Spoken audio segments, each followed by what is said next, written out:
Marc-Antoine Chiasson is a lawyer in Moncton. He's representing Isabelle McCorkle in this case. Marc-Antoine, thank you for joining us this afternoon. Good afternoon. What can you tell us about this group down in the United States, and why does your client not want them to get this inheritance? Well, the National Alliance is known as a preeminent neo-Nazi group based in West Virginia, and for several decades they've promoted hate, white supremacist agenda, and have been linked to acts of violence which were racially motivated. So, and I think it's important maybe we give a little bit of historical context in terms of why we're here and where we're going. I would say maybe about a month or so ago, our client became aware of the gift that her brother was intending on making to the National Alliance in his will.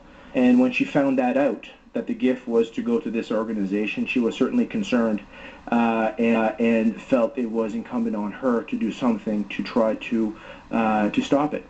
Why are we dealing with this 9 years out? I mean, if this was in his will at the time he died, why is the inheritance still intact and not with this group already? That's a very good question, and I think if we look at the timeline, Mr. McCorkle passed away in 2004, and the first application to obtain the letters probate, which basically means that the executor, once the letters have been issued, can administer the estate. That first application was only made in November of 2010. And if for whatever reason, they were only issued in May of 2013.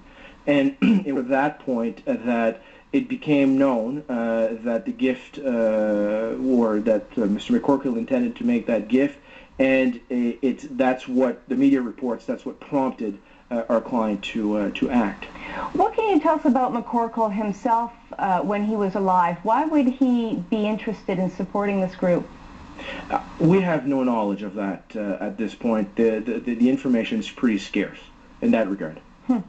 So how do you fight a will here in St. John, or I guess he died in St. John, so you're going to do this in a St. John court, and what is it exactly that you're trying to argue there?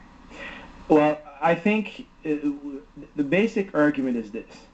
The fact that a neo-Nazi group would receive a testamentary gift, in our view, offends public policy. It goes against public policy.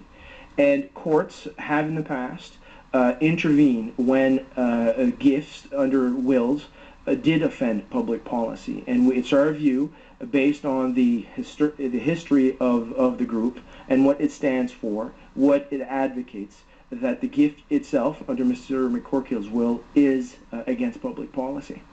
Forgive me, why does public policy engage here? I mean, is this not a private citizen making a private donation according to his own wishes? That's a fundamental question. You have the private rights of a citizen versus the more global rights of the community. And what we have now, or courts have said in the past, that clearly the first objective for courts is to enforce private rights, either through contracts or wills. However, the fact that someone has made a private document does not trump public policy. In certain cases, when certain actions, private actions, have been taken, offend public policy, courts have intervened, and it's clear as far back as in the 1930s, the Supreme Court of Canada said the courts should intervene when certain private acts do offend public policy, which in our view is the case here. Now, I understand, I think, if you're saying to me that we as a society do not condone hatred, hate crimes, racism, but again, this is a private man, his own savings. Why should the state, why should society interfere? Well, I think if you have to put it in a larger context. Hate speech itself is specifically prohibited under the criminal code, first and foremost. Secondly, Canada has signed on to several international conventions with the specific objective and goal to get rid of hate speech, of hate groups, and the financing of hate groups. Plus, all provinces and the federal government have several legislation that protect human rights. So when you put that in context, we've made a choice as a country to not only condemn, these groups and their message, but also prevent them from flourishing. And that's why by preventing, or by this gift being given to the National Alliance, in our view, would be helping a hate group flourish, which flies in the face of what we believe is the public policy that's accepted today in Canada. Okay. What would McCorkle's sister like to happen to this inheritance instead? Well, ultimately, the main goal is that it's prevented, that the gift is prevented from being given to the National Alliance. That's the ultimate goal. And do you have a court hearing date? Like, what happens next? Well, first, in terms of procedure, we filed a notice of application last week. The notice of application is the equivalent of a lawsuit, if you will.